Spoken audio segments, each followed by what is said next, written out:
c'est fait. Ida Outiya qui a l'avantage. Gohan Boy qui tente de revenir et passe de la Noé. Josh Power également qui surgit à l'extérieur. Ida Outiya.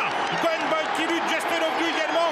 Ida Outiya qui a toujours l'avantage. Ida Outiya qui pour l'instant conserve l'avantage. Mais Just Love You n'a peut-être pas dit son dernier mot. Ida Outiya pour un doublé. Ida Outiya qui remporte pour la deuxième année consécutive le Prix d'Amérique. Just Love You est deuxième. Gohan Boy termine troisième. Et Josh Power quatrième. C'était il y a un an, Ida Outiya a remporté un deuxième prix d'Amérique. Il sera le grand absent cette année, mais on a tout de même un magnifique plateau pour la 105e édition du prix d'Amérique. Ravi de vous retrouver pour cette émission. Nous allons passer en revue les 18 chevaux attendus au départ de la course reine en ce qui concerne le trot en France, en Europe et peut-être même au monde. Je vous présente les journalistes qui vont m'accompagner pour passer en revue tous ces champions. À ma droite, Jérémy Lévy, à ma gauche, Sébastien Brault et Anthony Roy. Bonsoir à tous les trois. Bonsoir à tous. En forme, prêt à décortiquer ce prix d'Amérique qui s'annonce assez ouvert. Pour une fois, on n'a pas un épouvantail. Et donc, on compte sur vous pour nous indiquer les chevaux à suivre. Regardez les partants, les 18 chevaux donc attendus au départ de la course. Bien sûr, on va commencer avec les concurrents les moins riches et des juments. Mais des juments peut-être capables de causer une surprise dans cette course. Harmonie du Rabutin, les Roisses de la Noé qui ont réussi à se qualifier donc dans les épreuves qualificatives. Voilà, des outsiders. J'aime le foot notamment qui sera sûrement une grosse cote. Des étrangers, puis Chronos, attention, il a été très convaincant il y a quelques semaines à Vincennes. On poursuit avec des 5 ans comme Lovino Bello, comme Franck Gio, Josh Power qui fera logiquement partie des favoris de la course, Inma Rosa qui a été très performante durant l'hiver et qui est peut-être capable d'un numéro dans la course reine. Et enfin, on termine avec les plus riches et notamment Gohan Boy qui était l'un des favoris l'an passé et qui sera une nouvelle fois l'un des favoris pour cette nouvelle édition. Tirelire exceptionnel comme toujours pour l'Amérique. N'hésitez pas à jouer au quintet puisque le PMU propose une tirelire de 3 millions d'euros. Voilà, s'il y a bien un jour où il faut jouer au quintet, c'est ce dimanche. Alors, on a découpé l'émission en plusieurs thèmes, en 4 thèmes. Et le premier thème, il oppose deux frères, deux authentiques champions.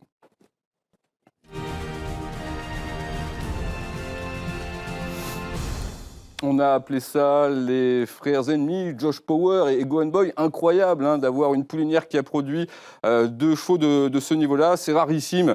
On a eu ce cas-là avec Adol Duvivier et Fakir Duvivier il y a bien longtemps, qui tous les deux avaient également réussi à terminer 3e et 4e de l'Amérique. Et c'était le cas l'an passé, puisque Josh Power et Gohan Boy avaient terminé respectivement 4e et 3e. On est déjà d'accord pour dire, messieurs, qu'une nouvelle fois cette année, ils sont incontournables tous les deux. Ce seront clairement parmi les favoris de la course. Sébastien. Ne serait-ce déjà que sur l'arrivée de l'an passé, où, comme vous l'avez rappelé, ils avaient obtenu tous les deux un bon classement et tous les deux ont eu une préparation, même si on sait que Gohan Boy a peut-être eu un petit contretemps, mais une préparation qui a paru, je dirais, quasi optimale. Donc il n'y a pas de raison pour qu'il ne soit pas très en vue cette année à nouveau. Ouais, difficile d'avoir une préférence entre les deux, Anthony. Deux profils différents. Il y en a un qui est quand même beaucoup plus jeune que l'autre, mais celui qui est plus âgé n'est pas encore un ancien. Malgré tout, il est toujours en forme, il court peu, il est bien géré par Romain Derieux. Donc, deux super frangins qui arrivent en forme, même si en effet, on reviendra sur les réserves qu'il y a autour de Gohan Boy, mais en tout cas, qui ont montré ces derniers mois qu'ils étaient toujours compétitifs. Et peut-être plus que jamais, on en reparlera pour Josh Power.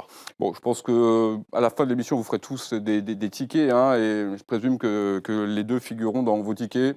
Oui, c'est évidemment de base avant le coup. Et cette année, la balance penche peut-être un petit peu plus du côté de Josh Power, lequel a la meilleure chance des deux en valeur intrinsèque, on dirait Gohan Boy. Mais sur ce qu'on a vu récemment, peut-être que la balance penche un peu plus pour Josh Power, contrairement à l'an passé. Josh Power qui avait été étincelant dans le prix de Bretagne, c'était en début de meeting. Et pour en parler, nous avons son entraîneur Sébastien Ernaud, qu'on remercie d'être avec nous. Bonsoir Sébastien. Bonsoir à tous. Bon, quel est votre état d'esprit à quelques jours de l'Amérique? Est-ce que vous l'abordez avec beaucoup de confiance? On le suppose, évidemment, étant donné ce qu'il a montré ces dernières semaines, et même depuis longtemps maintenant. Bon, écoutez, oui, quand même, avec beaucoup de confiance. Le cheval a une bonne préparation. Il a fait son dernier travail ce matin. Et tout va bien. Est-ce que vous le pensez meilleur que l'an passé? Ouais, c'est pas facile à dire, parce que l'année dernière, moi, j'étais en arrêt, je ne travaillais pas. Donc voilà, il était déjà à une bonne valeur, mais il n'est pas moins bon, ça c'est sûr. Par rapport à sa préparation, est-ce que vous avez fait... Alors, le programme ressemble un peu à celui de l'hiver dernier, c'est pas exactement le même, mais ça ressemble un petit peu. Parfois, on peut se poser la question de savoir si d'avoir le cheval aussi prêt, aussi performant en début de meeting, c'est la meilleure option. Vous n'avez pas hésité, dès le début du meeting, à tout de suite obtenir votre qualif. C'était pourquoi? Pour être plus serein, pour le préparer derrière pour l'Amérique? Ouais, voilà, c'est ça. C'était le but de le qualifier pour être beaucoup plus serein. Après, j'avais pas travaillé non plus de fou, hein. Il était juste bien et après on a pu l'entretenir normalement et voilà. Depuis le Prix de Bourgogne, maintenant il a retravaillé plus fort. Ouais, la dernière course, c'était il y a environ un mois. Le cheval n'était pas totalement déféré des 4 pieds, mais il était tout de même bien allégé. Il s'est classé seulement 11e, mais visuellement, c'était très bien. À aucun moment, durant ce meeting, vous avez eu une inquiétude concernant sa condition et donc sa préparation à l'Amérique? Non. Juste après le Bourbonnais, je l'avais laissé ferrer. Alors là, ferrer sans travailler du tout. J'étais entre guillemets un petit peu à la rue, mais ça m'inquiétait pas trop parce qu'il avait vraiment rien fait entre deux. Et puis il m'a rassuré totalement dans le Prix de Bourgogne. J'avais un mauvais numéro. Toutes les premières chances étaient bien placées avec des bons numéros et le wagon de 3 n'a pas ramené. Par contre, il a super bien fini. Alors cette année, on le disait un petit peu plus tôt, il n'y a pas de grands favoris avant le coup. Josh Power fera partie sûrement des 3-4 concurrents les plus joués. C'est souvent une course assez folle, l'Amérique. Ce sera peut-être encore plus le cas cette année, avec beaucoup de chevaux donc, qui peuvent prétendre à un très bon classement. Vous attendez à quoi? Est-ce que vous avez déjà fait des plans pour le parcours, pour ce que vous voulez essayer de faire avec Josh Power? Non, je n'ai pas fait de plan. Maintenant, tout le monde sait qu'il a besoin d'être quand même un peu préservé, hein. Même si je pense qu'il est capable de faire un peu plus que avant. Il a progressé sur ce point-là. C'est très ouvert, hein. On est incapable de dire avant le coup, je pense, qui va gagner, hein. Il y a 4-5 chevaux, 5-6 chevaux qui peuvent gagner. Ça va être le parcours qui va faire la différence, à mon avis. Messieurs. Ouais, Sébastien, comment ça s'est passé les derniers boulots? Parce que vous avez fait l'impasse sur le Prix de Belgique, donc pour garder un petit peu de fraîcheur. Est-ce que du coup, j'imagine, on intensifie derrière le travail. C'était quoi les sensations là pour ce qui était peut-être le plus gros boulot là de Josh Power dernièrement? Vous avez eu l'impression d'avoir un cheval vraiment prêt à se défendre comme un diable dans le Prix d'Amérique? Bah ouais, moi j'ai fait ce que j'ai voulu, hein. La semaine d'après le Prix de Bourgogne, j'ai pu décompresser et après il a retravaillé de plus en plus fort, hein. Il a travaillé fort lundi, il a travaillé un petit peu aussi le vendredi d'avant. Non, moi d'ici la course, il n'y a plus qu'à croiser les doigts qu'il lui arrive rien, mais le cheval il va se présenter à son meilleur niveau. Alors notre thème, Sébastien, c'est ce premier thème, c'est l'opposition entre Josh Power et son frère Gwen Boy. Est-ce qu'il est celui que vous redoutez le plus dimanche, Gwen Boy? Bah, il fait partie de ceux qui sont redoutables, hein. Faut pas oublier que l'année dernière, c'était quand même le favori avant le cours. C'est un super cheval, un bon entraîneur, un bon driver. Donc, je pense qu'il a peut-être pas eu la préparation optimale parce qu'il a été malade un petit peu, je crois. Voilà. Et oui, il va falloir. C'est un des meilleurs vieux chevaux français quand même. Et celui qui vous a le plus impressionné durant ce meeting, hormis donc Josh Power et Gwen Boy, ce serait qui? Alors, je dirais Epic Chronos. Hein. Epic Chronos, c'était vraiment bien, hein, quand il a gagné.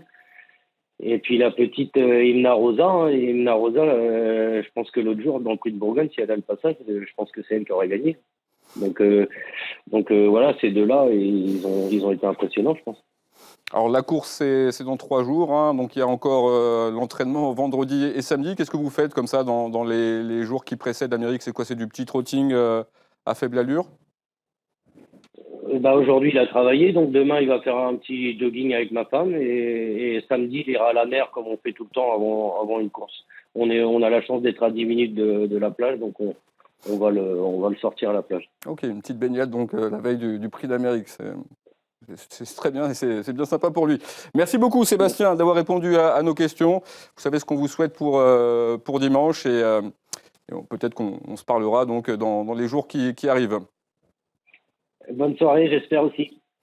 Allez, on parle maintenant donc du frère de Josh Power, Gwen Boy. Alors, vous le disiez tout à l'heure, c'est pas le même âge, hein, c'est un cheval de 10 ans, Gwen Boy, donc il pourrait tenter un exploit, puisque le dernier cheval il pourrait réussir un exploit plutôt, c'est le dernier cheval qui a réussi à remporter le prix d'Amérique à l'âge de 10 ans, c'est tout simplement Ourasi.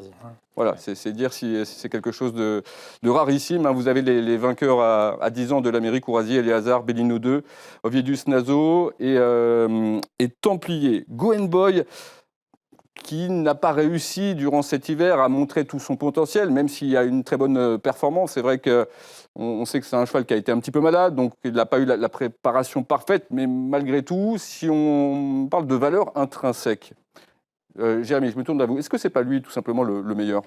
Disons qu'en termes de palmarès, déjà, c'est ce qui se fait de mieux au départ de cette course. Et c'est vrai qu'en termes de valeur intrinsèque, c'est certainement le meilleur cheval de la course. Maintenant, vous l'avez dit, il a eu une préparation contrariée. Il a eu un été qui a été hypothéqué par la suspension de Romain Derieux. Ensuite, il n'a pas évolué dans les meilleures conditions.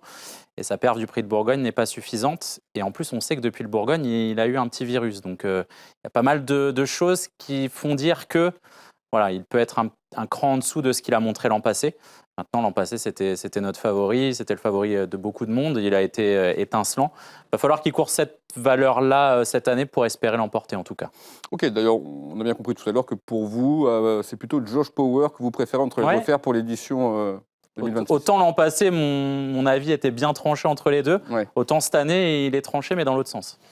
Vous rejoignez Jérémy ? Il va falloir une performance de l'entraîneur, surtout parce qu'il n'a couru que 2 fois depuis l'été dernier, 2 fois depuis le mois de juillet, une rentrée à Mons, une course facile, et puis donc sa course qualificative, quoi qu'il arrive, il était qualifié, mais qui n'était pas transcendante non plus, c'est vrai. Alors il faut rappeler qu'il était ferré, il court souvent ferré, il sera déferré des 4 pieds, ce qui est rarement le cas, mais quand c'est le cas, il transcende. Alors voilà, est-ce que c'est un petit peu juste encore pour gagner l'Amérique ? Moi je pense que oui, je pense que contre des plus jeunes très affûtés, ça peut être un peu juste. Mais si Romain Derieux a réussi l'exploit, parce que ce serait quand même un vrai exploit, de l'amener au top dans les conditions que nous connaissons pour ce prix d'Amérique-là, je tirerai mon chapeau. Il a fait ce qu'il a pu, je pense, surtout parce que il a plus subi, quoi. Il a subi plus qu'il a été proactif. On a entendu Sébastien Arnaud, lui, c'est la mer toute calme. Il n'y a aucun remous. Pour Romain Derieux, ça a été différent, la préparation.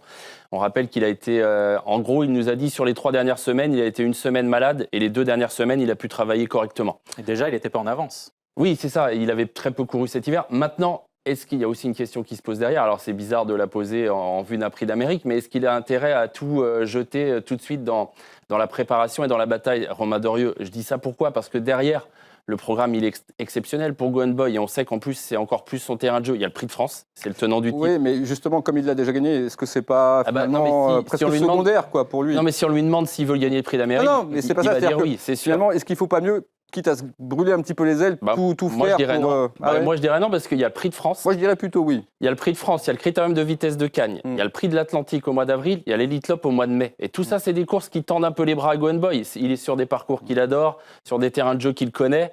Donc moi, je dirais, l'idéal pour Gwen Boy, c'est d'être 3-4 dans le prix d'Amérique, bonne impression, et puis derrière, prix de France, et puis allons-y. Quoi. Pour marquer l'histoire, c'est ce dimanche. Non, mais moi, je ne dis pas que Romain Derieux souhaite ça. Je dis juste que je vois ça comme ça. Je le vois bien courir dans l'Amérique, mais pas gagner. C'est un raisonnement très cartésien. Ça peut s'écrire comme ça, oui. Mais moi, je rejoins Vincent. En effet, je pense que Romain Derieux a tout fait pour gagner l'Amérique cette année. De toute façon, ce sera... Il peut peut-être le courir encore l'année prochaine, mais a priori, c'est sa dernière opportunité à Gwen Boy.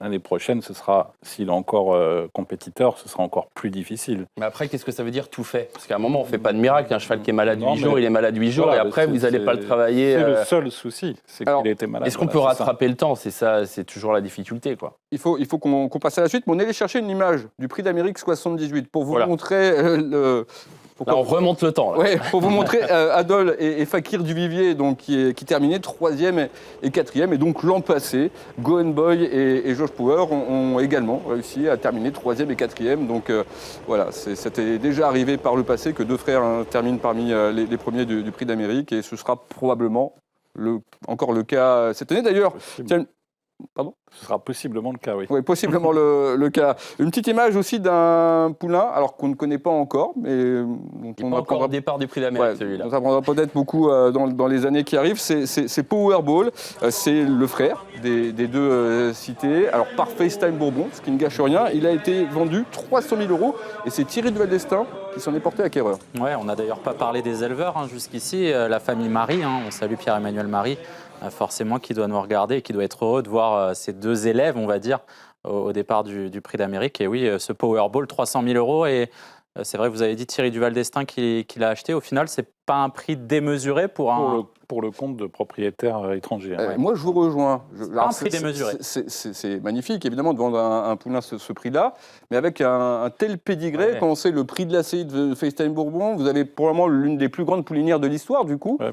On aurait pu s'attendre à ce que ça s'envole. C'est une question de marché aussi. Ouais. Le marché du pro n'est pas celui du galop. Et il est folle. On rappelle qu'il est folle. C'est trop tard, la route est encore longue, quoi. Donc après, tout dépend de vos moyens, évidemment, mais c'est sûr que si vous faites le parallèle avec le galop, Vincent, vous dites c'est pas cher. Ouais, mais même on n'est pas dans le même marché. C'est cadeau. Les prix du trot, quand même, sont devenus très élevés maintenant, que ce soit les saillies, les prix des chevaux. Et je trouve que là, 300 000 € finalement, c'est très bien. Attention, pour moi, c'est énormément d'argent. Mais voilà. C'est un bébé, donc c'est vraiment un coup de poker. Vous misez sur le fait que Balginette, en effet, est une poulinière exceptionnelle, que ça va continuer. Allez, on passe tout de suite au deuxième thème.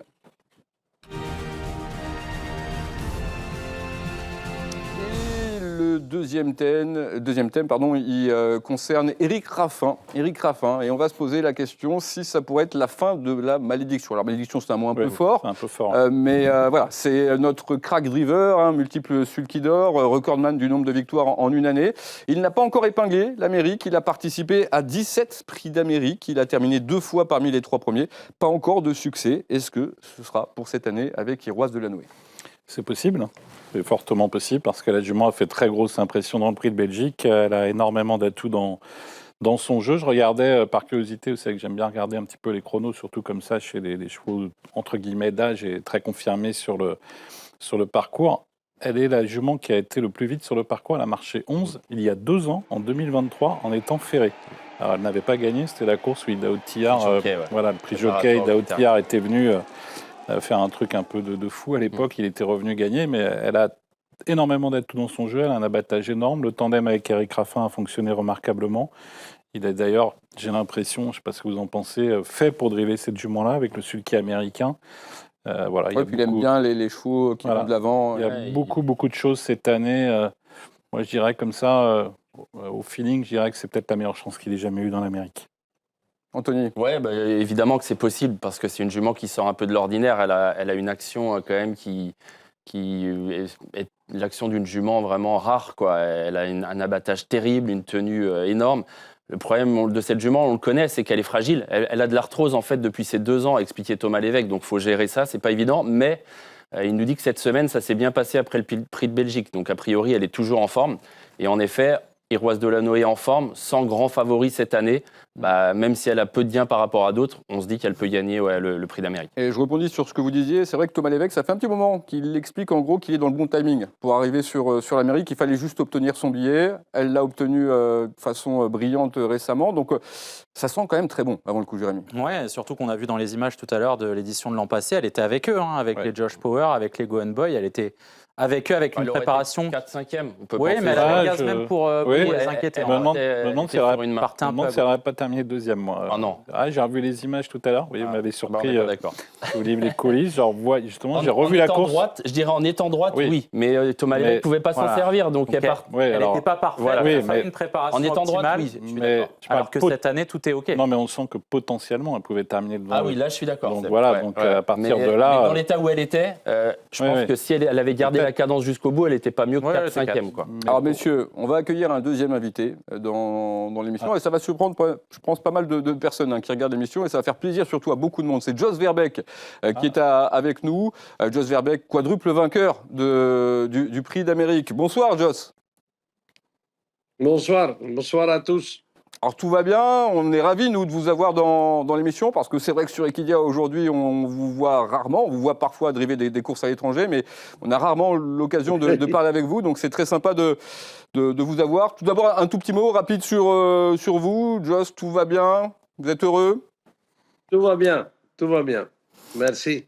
Alors, on a un sujet là Tout sur va. Eric Raffin, qui est le leader des drivers en France, vous le savez sans doute depuis plusieurs années maintenant, et qui cherche cette première victoire dans l'Amérique. Vous l'avez vu débuter, vous, Eric Raffin, hein, lorsqu'il est arrivé dans le peloton à Vincennes. Quel est votre regard d'ailleurs sur son ascension? Non, Eric, il est très bon, hein, il est doué. Hein. Il est doué. Non, non, il sait ce qu'il fait.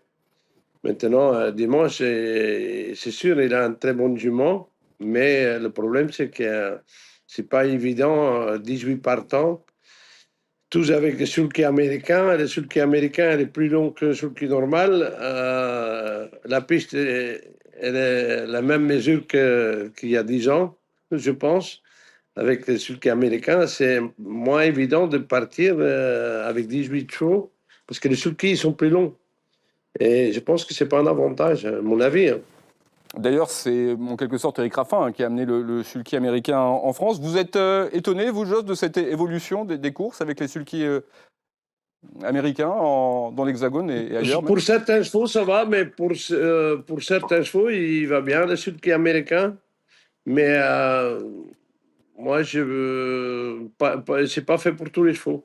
C'est pas fait pour tous les chevaux. Ça, c'est sûr et certain.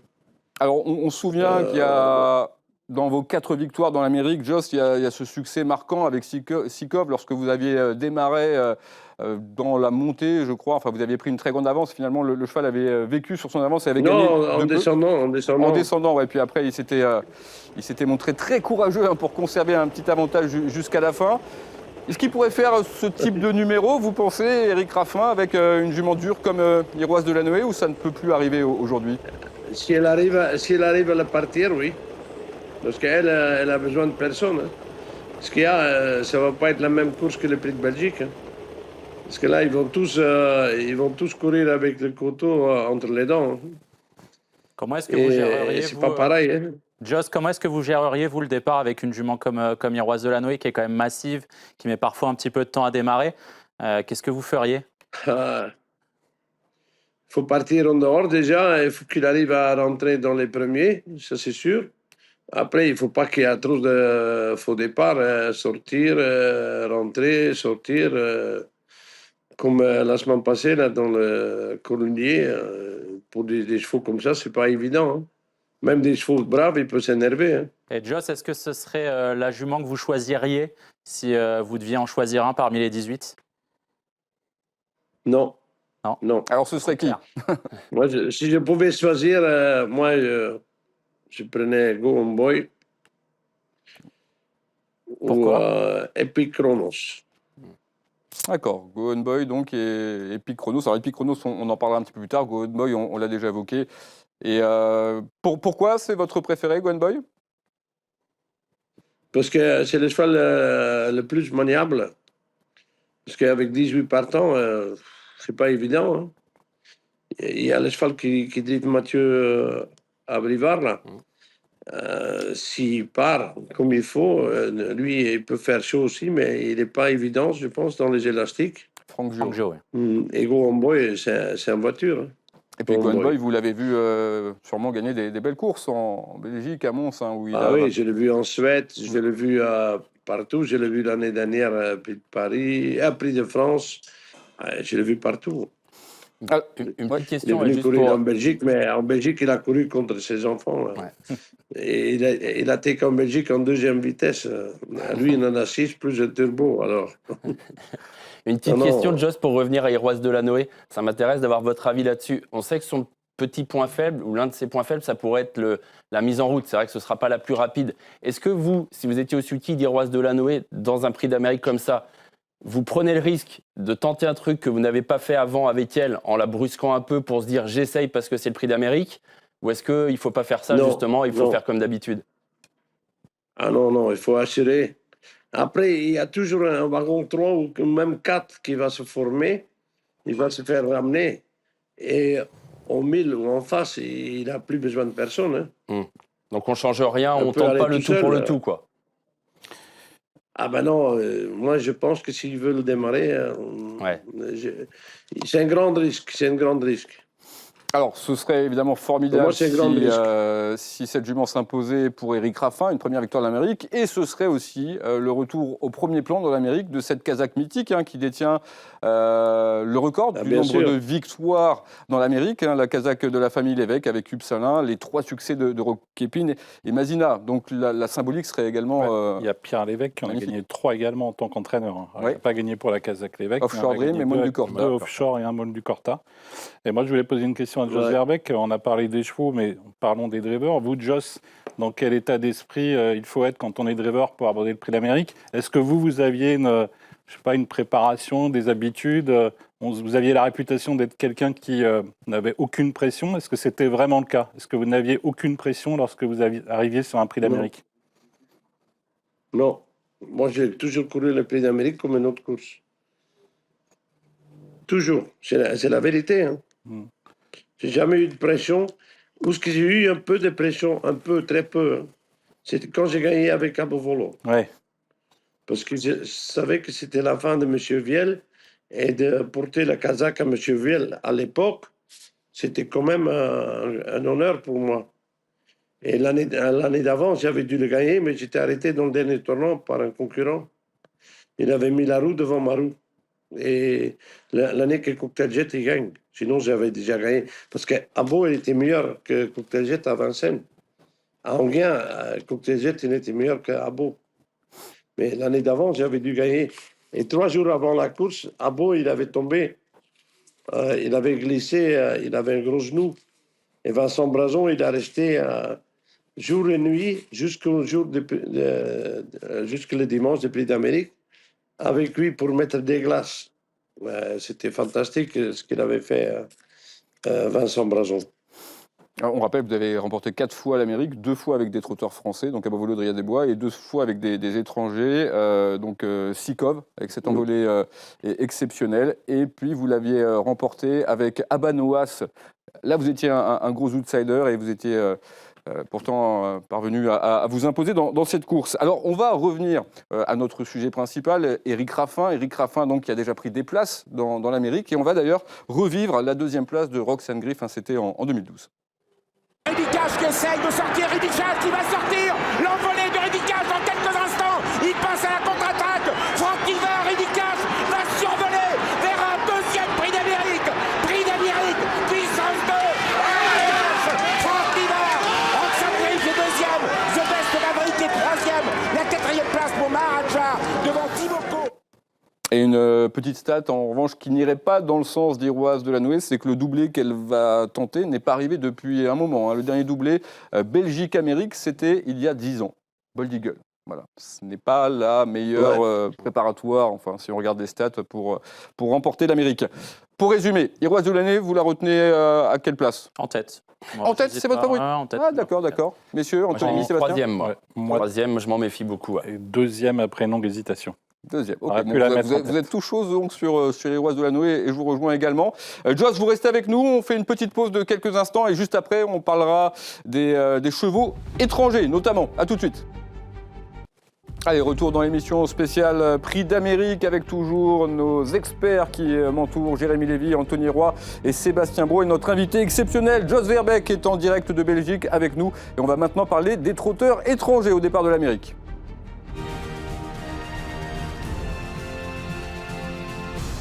Et on va notamment parler de celui qui a fait sensation à Vincennes durant ce meeting. C'était dans le Tenor de Beaune, c'est Epic Chronos qui a vraiment fait un numéro lorsqu'il a gagné. Parce que moi j'avais entendu dire c'est plus un cheval de vitesse. Et quand je l'ai vu attaquer dans la montée, je me suis dit ça allait être compliqué pour lui d'aller au bout. Et pourtant il n'a jamais molli. Et il s'imposait devant un autre étranger d'ailleurs qui était un super cheval, c'est Immortal Doc. Ouais, il a vraiment fait une valeur incroyable ce jour-là. On l'avait vu auparavant très bien courir malgré une faute en bas de la descente. Son entourage a appris de ses erreurs et l'a laissé ferrer des antérieurs pour le prix Ténor de Beaune. Bien en a pris à Daniel Reden qui a vu son cheval gagner brillamment. C'est vrai que sur cette tentative, ça fait partie des très belles cartouches suédoises.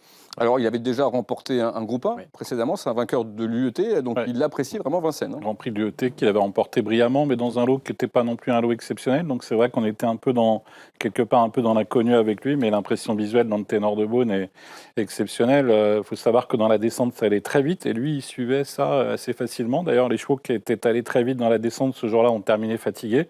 Et il est venu avec une facilité déconcertante dans la montée. J'avais regardé le tracking sur le pied de 6 en montant. Avec beaucoup de facilité, il est allé au bout. Donc là, on a vu un champion tout simplement et un cheval capable de gagner le Prix d'Amérique. Et sûrement plus fort à Vincennes encore qu'il ne l'est en Suède. En Suède, c'est un top cheval déjà, mais on a l'impression que Vincennes, c'est vraiment une piste pour lui, une grande piste où on peut prendre son temps. Lui, c'est un peu un bulldozer quand il vient en montant. Après, je vais peut-être vous tempérer parce qu'on le juge vraiment sur une course. Sur deux avec l'UET. Ouais, mais l'UET, il battait Carat Vandel. Voilà. Il y avait Cocktail du Dain. Il y avait Cocktail du Dain qui n'était pas à 100%, c'était un peu plus compliqué. Et on le juge surtout sur une course où les conditions étaient très compliquées. Donc il y a beaucoup de chevaux qui n'ont pas fait leur valeur, il y a eu des chevaux qui ont présumé de leur force dans la descente. C'est vrai que c'était des conditions un petit peu compliquées. Mais est-ce que t'as pas l'impression quand même, Jérémy, que Vincennes, c'est un hippodrome fait pour lui? Hormis peut-être la descente où on a vu que déféré, ça allait pas. Mais... La nature de la piste, etc., etc. Non, mais ce que j'entends dans ce que vous dites, c'est que c'est le favori incontestable pour vous, en tout cas. Non, pas le mettre en tête. Ça y est, il en rajoute. Moi, j'ai dit capable de gagner l'Amérique. Voilà, mais en tout cas, Anthony, c'est votre préféré. C'est mon favori. Mais je dis pas qu'il est déclassé non plus, attention. Parce qu'on n'a pas encore assez de certitude. Là, je te rejoins, Jérémy, on n'a pas encore assez de certitude. Il a très peu couru à Vincennes. Mais en tout cas, l'impression visuelle, moi, c'est ma meilleure impression du meeting, quoi. C'était fou, quoi. Ce jour-là, c'était impressionnant ce qu'il a fait en montant. Il s'est détaché tout de suite. Il est allé au poteau. En plus, il bat Immortal Doc, qui a une bonne ligne parce qu'il a fait cette ligne est très bonne. Plusieurs bonnes courses. J'ai juste repris ces lignes suédoises qui sont un petit peu moins bonnes. Il est battu par Icebreaker, que l'on a vu tout au long de l'hiver. Il est battu également par Executive EK, qu'on verra au départ du Prix du Luxembourg, avec une bonne chance, certes, mais un peu juste pour les chevaux du Prix d'Amérique. Et il a battu Yin Yang également en Suède. Et ça veut dire que vous lui voyez quelle chance, vous, Jérémy? Non, moi je lui vois une bonne chance pour être 3-4, mais j'en fais pas mon favori. Moi, ce qui m'embête un tout petit peu, Vincent, quand même, c'est qu'on ne peut pas le déférer les 4. C'est quand même pas facile. C'est l'un des seuls à être ferré devant. On a entendu par le passé l'équipe de Ridicache, Thierry Duval d'Estaing, celle d'Ida Outillard, quand il n'était pas déféré des 4, dire attention, nous on est ferré devant contre les autres.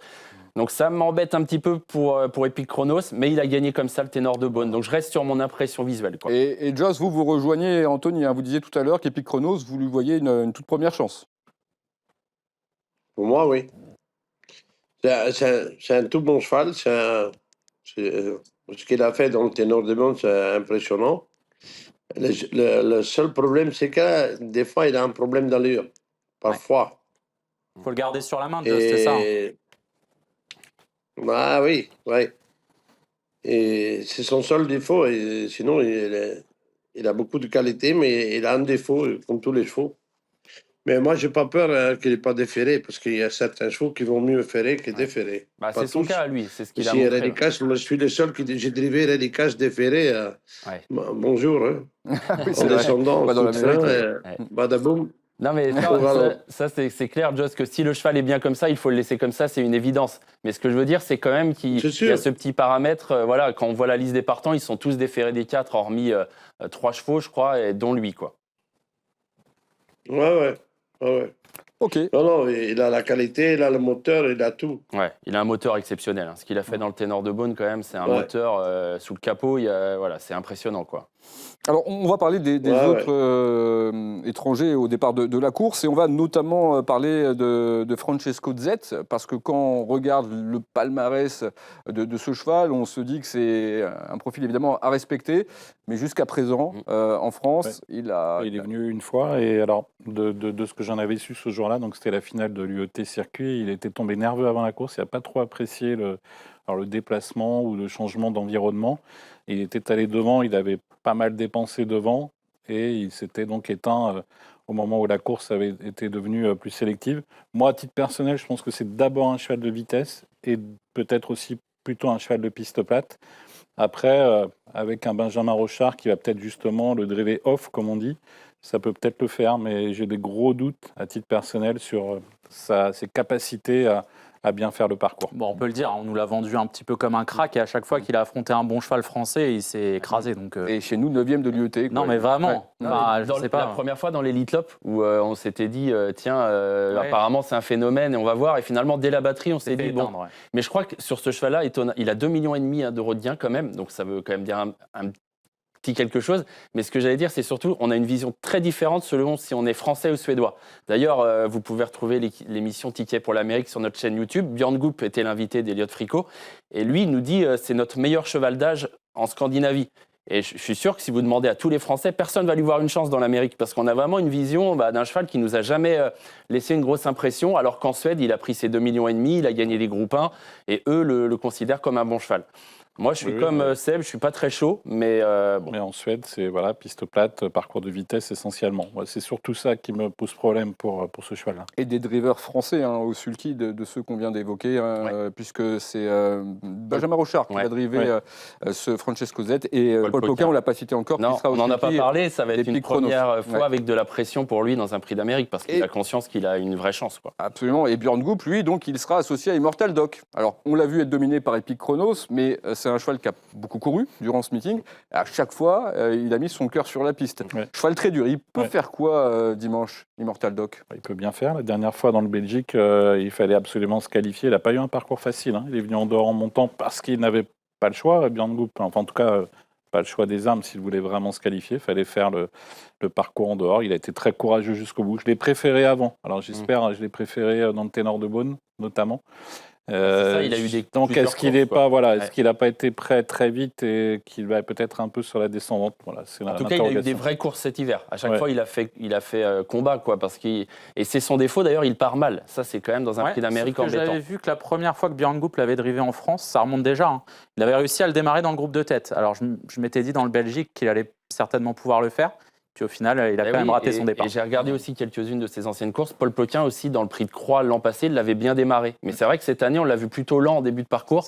Et Björn Goop disait que vous pourrez le retrouver donc, dans l'émission Ticket pour l'Amérique. Mais lui, il dit en gros, ça va être juste quand même. Il pense que ça va être dur de jouer un vrai rôle dans ce prix d'Amérique. Alors, un petit mot également sur Bullet the Blue Sky, qui sera sûrement l'une des très grosses cotes de la course. On l'écarte ou on l'écarte pas? Moi, je l'écarte, cheval de vitesse, je pense, essentiellement. Alors après, ça peut être la surprise qu'il va découvrir Vincennes, mais on l'a vu dans il me semble, dans l'UET. Dans l'UET, voilà, c'est ça. Donc, il a été nettement dominé dans l'UET par un excellent cheval à Dream Mine.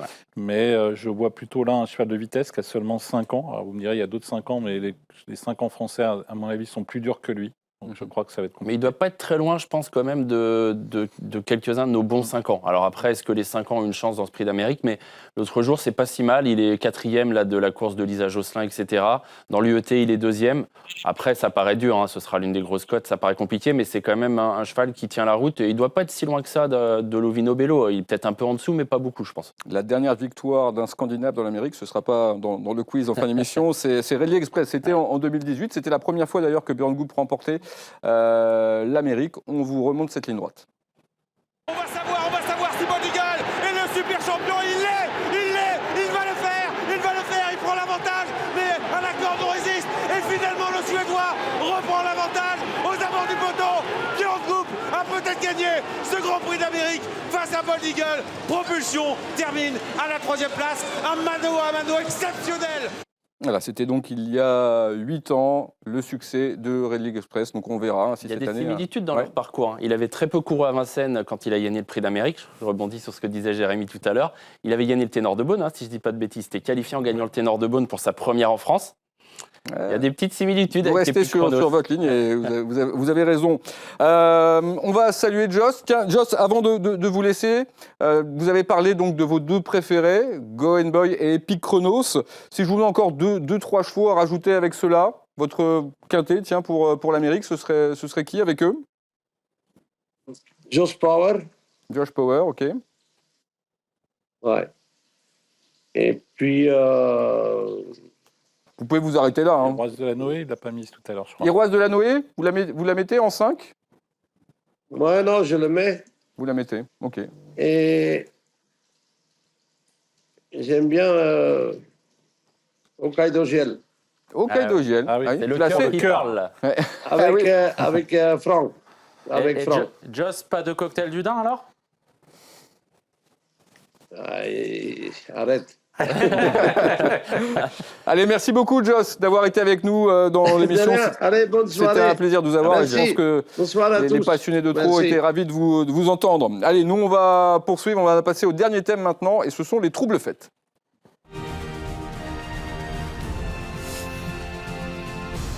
Oui, parce qu'on a dit depuis le départ que c'est un prix d'Amérique qui s'annonce ouvert. Il pourrait y avoir des surprises. Alors, Inma Rosa ne sera pas une très grosse cote, mais elle fait clairement partie des bonnes chances. Cet hiver a montré qu'elle était sans doute meilleure que jamais. On va regarder quelques images de ses performances de l'hiver et notamment de sa victoire dans le Bourbonnais. Elle a été incroyable ce jour-là, elle a été costaud parce qu'elle a lancé la course. Elle a réussi à repousser toutes les attaques, même les snipers qui n'avaient rien fait de la course n'avaient pas réussi à la remonter. On a l'impression qu'elle est meilleure que jamais cette année, cet hiver, même durant le printemps, puisqu'elle avait gagné le Harper Hanover de toute une classe. On a l'impression que ça lui a fait du bien d'aller en Suède, ça l'a forgé, ça l'a endurci. Elle avait un petit peu de mal à gagner cette jument les hivers précédents. Et là, on a l'impression qu'elle a franchi un cap. C'est presque tombé de colonne, je pense. C'est pas un trouble fait cette année, je pense. L'an dernier, oui, éventuel trouble fait, l'année d'avant aussi. Mais cette année, sur ce qu'elle a fait tout l'hiver, elle peut pratiquement faire partie des favoris de la course. D'ailleurs, on verra les cotes des bookmakers tout à l'heure et on verra qu'elle n'est pas si loin. Impressionnant dans le Bourbonnais, malchanceuse dans le Bourgogne. Voilà. Après, j'en ai pas fait une favorite, mais je crois que je l'ai placée 5 ou 6e sur un ticket. Elle mérite d'être très haut dans un pronostic. Ouais. Moi, j'ai failli la mettre 2e et puis je me suis un peu repris ensuite. Mais c'est vrai, je suis d'accord avec vous. En fait, je crois que tout le monde est d'accord. Elle a une vraie chance cette année, Inma Rosa. Et c'est vrai que ce qui nous permet de dire qu'elle est meilleure que jamais, c'est ce prix du Bourbonnais où elle est partie de plus loin que d'habitude et où on pouvait penser que ce serait un peu trop loin et finalement elle est allée au poteau. Elle a fait le même dernier kilomètre que Josh Power dans le prix de Bretagne. Pour info, ce jour-là, 1,17. Dans une piste pas forcément une propice piste à la vitesse. voilà, un peu collante, etc. Donc il va falloir que toutes les planètes s'alignent par contre parce qu'elle est dépendante du parcours, donc il va falloir être dans les bons wagons, dans les bons coups, etc. Mais si tout s'aligne, attention, elle est capable de vraiment en battre quelques-uns, peut-être tout le monde. Encore que, dépendant du parcours, j'ai trouvé que sur ce qu'on a vu dans le Bourbonnais, un peu moins que par le Ouais, c'est vrai, elle était en épaisseur et elle a poursuivi. Peut-être envoyer d'un peu plus loin, comme on dit. Alors, on va parler de 5 ans, d'un 5 ans pour commencer, Franck Gio. Alors, entraîné par Sébastien Garato, ça a été depuis plusieurs années l'un des meilleurs de sa promotion. La dernière ligne droite de Franck Gio, elle est magnifique. Vous le voyez terminer où, Jérémy ? Je pense qu'il fait partie des chances pour être 3, 4, 5, peut-être mieux, avec un parcours rêvé. Vous parlez de sa dernière ligne droite dans le Belgique. Je me souviens de sa dernière ligne droite dans sa course précédente. C'était le Critérium Continental. Ouais. Elle était encore plus belle ce jour-là, dans une piste qui était un petit peu compliquée. Ce que disait Jos Verbeek, je crois, tout à l'heure, c'est qu'il a un petit peu plus de mal à s'élancer en ce moment, ce Franck Gio. C'est ce qui peut être handicapant pour lui. Maintenant, il a tout pour bien faire. Je pense que le fait d'avoir 5 ans n'est pas un problème pour lui. C'est un cheval très dur, un cheval qui suit tous les trains, un cheval qui met son cœur sur la piste pour finir. Et pour gagner l'Américain 5 ans, il faut être un crack. Ouais, Freestyle Bourbon, Bold Eagle, Puis, avoir remporté la course à 5 ans. Souvent, il faut avoir gagné le Continental également. C'est un doublé qui se fait régulièrement, Continental Amérique. Après, Franck Gio est un très très bon 5 ans, il fait partie des très bons et je pense que la course en plus va être pour lui parce que c'est un cheval qui a besoin d'une course très sélective. Donc là, il y a 99% de chances que ce soit le cas et il va forcément venir chercher des chevaux pour finir. Où va-t-il finir ? Ça, c'est la grande question. D'accord avec Sébastien sur le côté profil intéressant pour cette course-là. Lui, il est dur, il est hyper maniable et en effet, la course va être rythmée, ça, il va aimer. Moi, je le vois entre 3 et 5, pour répondre à votre première question, Vincent. Je crois qu'il est capable, entre 3 et 5, ça paraît à sa portée. Donc vous êtes plutôt tous raccords sur lui. Lovino Bello, autre 5 ans. Ouais. Vous l'imaginez capable de quoi dimanche ? Il n'est pas loin de valoir Franck Gio. J'ai peur qu'il soit aussi bizarre que ça puisse paraître, peut-être un tout petit peu plus tendre que Franck Gio. Donc j'ai peur que ce soit peut-être un tout petit peu tôt cette année. Profil un peu différent dans la façon de courir. C'est vrai qu'on a l'impression que Franck Gio est vraiment une voiture de course. C'est ça. Lovino Bello, c'est un peu différent. Ceci dit, Franck Gio est peut-être un peu plus dépendant du parcours que Lovino Bello, qu'on a vu quand même bien faire né au vent. Notamment la dernière fois, Anthony parlait des derniers kilomètres. Il a fait 9-7 son dernier kilomètre, dans une course très tactique où ça s'est joué sur un déboulé. Entre les deux, donc vous auriez une petite préférence pour Lovino Bello ? Je pense qu'ils ont quasiment la même chance. Ils finissent tout le temps dans la même foulée, quasiment. L'hésitation est permise. Même si à titre personnel, je ne sais pas pourquoi, je sens que endurci. Franck Gio est peut-être plus fait pour cette course-là. Plus fait pour un prix d'Amérique tout de suite que aujourd'hui. Voilà. Ça va être intéressant en tout cas, ça va être une bonne occasion de juger cette génération face aux vieux. Alors, on va parler maintenant de la moins riche de la course, Harmonie du Rabutin. Je vais me tourner vers vous, Jérémy, parce qu'en préparant l'émission, vous n'avez pas caché que vous lui voyez une bonne chance, Harmonie du Rabutin. Donc, on vous écoute. Oui, je l'aime bien. Je trouve que sa performance dans le prix du Bourbonnais est excellente. Elle a fait des efforts dans la descente. Elle avait couvert la descente sur le pied de 7,5. Ensuite, on sait qu'elle est meilleure lorsqu'elle ne fait qu'un seul effort et elle avait réussi à venir finir de très brillante manière. Je trouve que sa valeur était exceptionnelle. On l'a vu gagner le Grand Prix du Centre-Est de façon magnifique, magistrale. Elle a été préservée, elle a eu une très bonne préparation, je trouve, très rarement déférée. Et le fait, en plus d'avoir eu des ennuis de santé, ça l'a préservée. Elle est encore toute neuve, cette jument, elle a très peu couru, tout le temps couru off. Donc ça pourrait être la grosse surprise à l'arrivée, Ouais. parce que la cote sera très élevée. Hein. C'est la petite Cendrillon de l'épreuve qui peut faire l'arrivée, un peu à l'image de Chica Jude, de Roxana de Barbré, de Fête Bileron également, qui peut prendre une 3, 4, 5e place à une cote astronomique. Parce que, Et le Centre-Est sera derrière elle, hein, comme le Centre-Est avait été derrière Gebrazac et Punchy. Pour la région, c'est aussi un événement en soi. c'est une belle vitrine, d'autant plus que son compagnon de boxe Orchestro fera partie des favoris la veille dans le prix du Luxembourg. C'est pas mal pour Guillaume Huguet ce week-end, peut être magnifique. Allez, on enchaîne parce qu'on a encore quelques chevaux à évoquer. Si on a dit du bien d'Inma Rosa, Just Love You, ça se passe très moyennement depuis pas mal de temps maintenant, au point qu'elle sera délaissée alors que sa performance l'an passé était remarquable. Oui, mais quand ça se passe mal, c'est vrai, mais elle est victime de mauvais parcours. Ça s'est mal passé, elle est allée devant dans Bretagne. Voilà, elle a été attaquée par Josh Power dans la montée, elle manquait peut-être un petit peu de compétition, puis elle est allée un peu vite. Alexandra Brival l'a reconnue ensuite. Elle a eu un mauvais parcours lors de la préparatoire suivante, donc il ne faut pas... Vous ne l'écartez pas? Non, il ne faut pas l'écarter. Non, moi non plus. Mais c'est vraiment le point d'interrogation de la course. Et c'est vrai qu'on ne sent pas une jument hors de forme. Elle a fait plutôt des bonnes courses, sans résultat, avec des parcours difficiles. C'est la famille Abrivard, on l'a laissée tranquille depuis le Bourgogne pour la préparer. N'est pas à l'abri d'un rachat total dans un Et puis prix d'Amérique. surtout, il ne faut jamais sous-estimer les chevaux qui ont déjà fait l'arrivée dans cette épreuve. Ouais, Je trouve que c'est quelque chose qui est important. Alors on va parler de certains cas qui ont des palmarès magnifiques, mais qui seront seulement des outsiders. Ce dimanche, à commencer par Keep Going, vainqueur de plusieurs groupes 1. Alors, Quelle chance vous lui voyez moi, dimanche? je vois une belle chance. Moi, je m'en méfie tout particulièrement. Ce sera mon outsider préféré. D'accord. Pourquoi? Parce qu'il a été à la fois malchanceux dans le Bretagne ou le Bourbonnais. Dans le Bretagne, il s'est qualifié dans le Bourbonnais facilement. Dans le Ténor de Beaune, il est dans ce wagon-là qui va un petit peu, entre guillemets, à la mort dans la descente. Et finalement, il n'a pas totalement cédé pour finir. Mathieu Mottier lui a redonné un petit peu de fraîcheur. Moi, je trouve qu'au contraire, que les conditions sont presque idéales pour lui. Je pense qu'il va venir comme un challenger qui peut vraiment faire un coup. Un mot, Anthony, sur King Opera, qui sera drivé par William Bijon. C'est pas facile, lui, sa candidature, parce que ce qui va interpeller, c'est qu'il est déféré des 4 pieds. Il l'a été une fois, c'était sur l'herbe à Cran, donc autant dire que c'est une première. Et il est capable parfois de faire des drôles de choses. S'il était resté ferré, je pense qu'on lui aurait vu une chance très secondaire, donc on tente le coup déféré. Maintenant, William Bijon, ces derniers temps, quand il l'a allégé, a eu tendance à dire que c'était pas forcément améliorateur. Donc moi, je sais pas. Je vais pas être du côté de ceux qui vont être très chauds parce qu'il est déféré. J'attends de voir. Je suis plutôt sur la réserve, mais Pas surpris s'il fait l'arrivée. on sera pas non plus surpris. Il a un gros potentiel, évidemment. Cocktail du Dain, Jérémy, c'est pour vous. Encore un cas. J'ai lancé Just là-dessus. Ouais. Eh bien, écoutez, il n'a pas été forcément très convaincant tout au long du meeting, mais sa performance dans le Prix de Belgique, je pense que mes confrères vont abonder dans mon sens, a plutôt été bonne. Il n'a pas été très chanceux et derrière, il a laissé une bonne impression. Donc la condition physique, il l'a. Après, lui, c'est un cheval qui manque un petit peu de maniabilité, donc forcément, dans un peloton de 18, ça peut être compliqué pour lui. Je ne le garde pas, mais pareil, s'il faisait l'arrivée, il n'y aurait pas crié au scandale. Alors, on va parler d'Hookerberry maintenant. Vainqueur tout de même de Prix d'Amérique. Évidemment, ça se respecte beaucoup, mais Hookerberry n'est sans doute plus ce qu'il était. Qu'est-ce que vous conseillez à ceux qui vont jouer la course? Il n'est pas non plus, je dirais, hors d'affaire. Dans le Belgique, c'est pas si mal. Il est venu finir plutôt plaisamment en retrait. Donc voilà, il va faire partie des pisteurs, des chevaux qui vont courir cachés. On se dirige vers un champ total. Là, Ouais, c'est ça. Oui. Mais c'est très je ouvert. ne peux pas vous dire en effet que je ne pense pas que ni Jérémy ni Anthony vont vous dire qu'Hookerberry n'a aucune chance dans ce Prix d'Amérique. Non, mais moi, j'irais chance. Pour être quand même. 4-5e. Ouais, voilà. parce que Pas pour c'est vrai gagner. que c'est pas si mal dans le Belgique, mais il est 6e. Il y a déjà 5 chevaux devant lui. Il y avait plein d'absents ce jour-là. Oui. Donc, franchement, s'il est 5e, ce sera très bien. Et Hokkaido Giel, placé, lui, d'Amérique. Ouais, moi, je ne le retiens pas. Je trouve qu'il a été en dessous cet hiver de ce qu'il a montré les hivers précédents.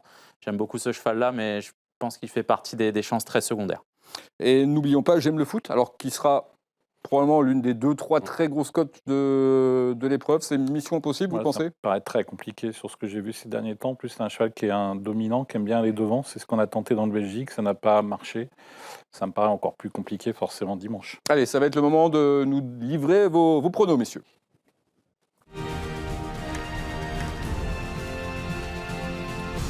Et avant de vous écouter, une première indication, enfin une nouvelle indication pour ceux qui vont jouer la course, ce sont les cotes des bookmakers.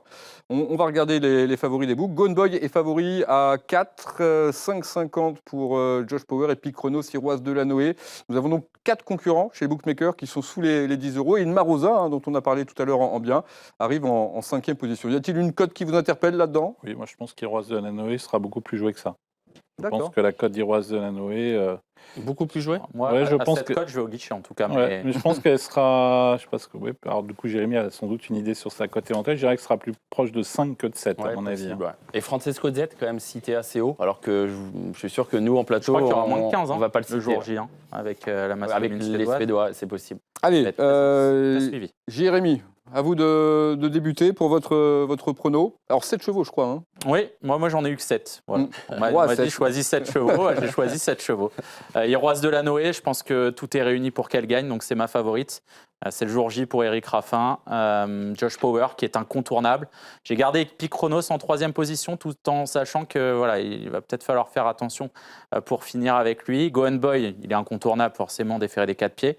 Inma Rosa. J'ai gardé Harmonie du Rabutin pour toutes les raisons évoquées précédemment. Et puis Frank Joe qui est mon 7e. Je pense que la course peut être parfaite pour lui s'il y a un petit peu d'ambiance. Il va venir finir vite et il dit jamais non. Donc c'est vraiment un gros atout dans cette course. Anthony, Moi, j'ai placé en tête Epic Chronos, qui vraiment sur la foi de son impression dans le prix Ténor de Beaune me laisse penser qu'il a une première chance dans ce prix d'Amérique. Mais j'aime beaucoup Josh Power également, qui dans le prix de Bretagne a été très fort et je trouve que c'est une préparation parfaite. En plus, un peu à la Sébastien Arnaud, qui prépare vraiment le jour J et qui a eu tout le temps de le préparer. Iroise Delanoë, on en a beaucoup parlé. Gone Boy, je l'ai mis un peu plus loin, vous l'aurez compris, c'est uniquement du fait de sa préparation qui n'a pas été idéale. Mais je l'ai quand même mis 4e, hein, évidemment, c'est un champion.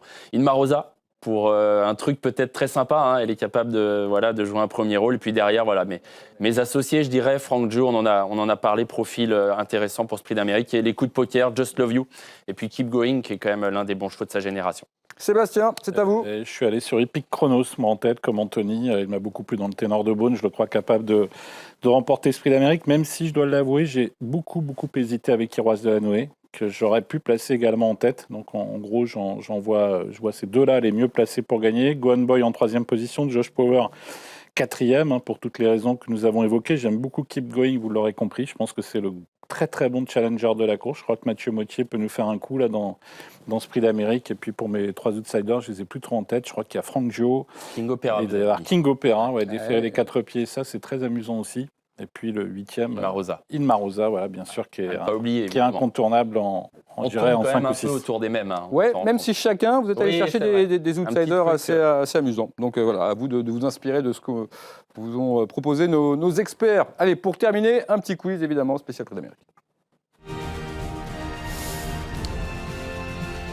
Alors, il y a une petite dizaine de questions, 1 point par bonne réponse. Vous êtes des hommes très connaisseurs en ce qui concerne le trot, mais j'ai pas été trop dur, donc ce sera peut-être une question de vitesse. L'allocation totale du Prix d'Amérique, c'est 1 million d'euros. Combien pour l'entourage du vainqueur? 450 000. 450 000. Ah, 1 point pour Jérémy. l'argent, ça va vite là-bas. Combien pour le deuxième? 250. 250. Bravo. Voilà. Allez, 1 point pour tous les deux. Ah non, ça commence bien. C'était 140 000 pour le troisième, je ne l'ai pas posé, je ne sais pas si vous l'auriez su. Assez facile. La réduction kilométrique record dans l'Amérique. 18. Ouais. Ouais. Anthony, 1 point. Je peux Non, le retirer. FaceTime Bourbon. Ouais, je vous le retire pas. Vous pouvez me l'enlever. Moins Non, un non, demi. non, je vous le retire J'avais le pas droit. parce que la question c'était la réduction kilométrique, mais bon, c'est C'était fait. un petit point. Idaho doit être 11. Quel trotteur, c'est assez facile ça aussi, quel trotteur a remporté l'Amérique et fait ainsi briller la casaque du journal Weekend? Moneymaker. Alors là, je vais Alors là, demander il y a à photo, Lucas là. Mérigno. Ah, il y a J'ai photo pour la l'impression que victoire. c'est Jérémy Lévy, on me dit. Premier prix d'Amérique d'ailleurs On de accepte, GMB. on accepte. C'était en 99, absolument. En 89, Ourasi a terminé seulement, entre guillemets, 3e de l'Amérique. Quel AGD? Oui, Ouais, quel bah oui, AGD, bah. oui. Qui sont les 2 chevaux qui l'ont devancé. Quel AGD, potin d'amour. Aïe, Ah là là. aïe, battu au poteau. bravo. Ouais. Ah, je pourrais pas se donner un point Anthony, mais non, c'est Ah, un ouais. point pour Sébastien. Quel est le premier trotteur à avoir remporté 2 fois l'Amérique? Pro Patria. Patria. Anthony, Ah. ah oui, tout simplement, La le, discussion a été plus rapide. tout simplement le J'ai premier bien révisé. vainqueur. Ouais. Premier vainqueur, c'était 1920 et 1921. Il me reste combien de temps? Alors, on me dit une dernière question. Oh là là. Une dernière question. Attendez, j'essaie de la choisir parce que j'en avais plusieurs. Allez, une question. On a beaucoup parlé de chevaux scandinaves. Avant Ready Express, quels étaient les derniers Suédois au palmarès? Maharaja. C'est moi. Bravo. Anthony. Bravo. Anthony qui gagne le quiz. De peu. Hein. Ouais, mal parti, c'était mal d'un parti. bon niveau et vous étiez tous très proches. Merci beaucoup Anthony, Sébastien, merci. Jérémy d'avoir participé à l'émission. On remercie bien sûr Sébastien Ernaud, Jos Verbeek, tous ceux qui nous ont accompagnés et qui ont préparé cette émission autour de Luca Merino. Le trophée, vous le voyez ici, il sera remis à l'entourage du vainqueur donc dimanche. On vous rappelle tir exceptionnel de 3 millions d'euros, donc n'hésitez pas à jouer au Quintet. Et on vous rappelle aussi qu'il y aura beaucoup d'ambiance dimanche parce qu'il y aura Gims. Entre Gims. Ouais. Gims qui sera présent, donc ça promet d'être une ambiance particulièrement festive. Voilà, une ambiance sympa et surtout des vrais champions, des grands champions qui seront sur la piste à l'occasion de ce 105e Prix d'Amérique. Voilà, on espère que vous avez passé un bon moment devant cette émission. Bonne soirée à tous, préparez bien l'Amérique et à très vite.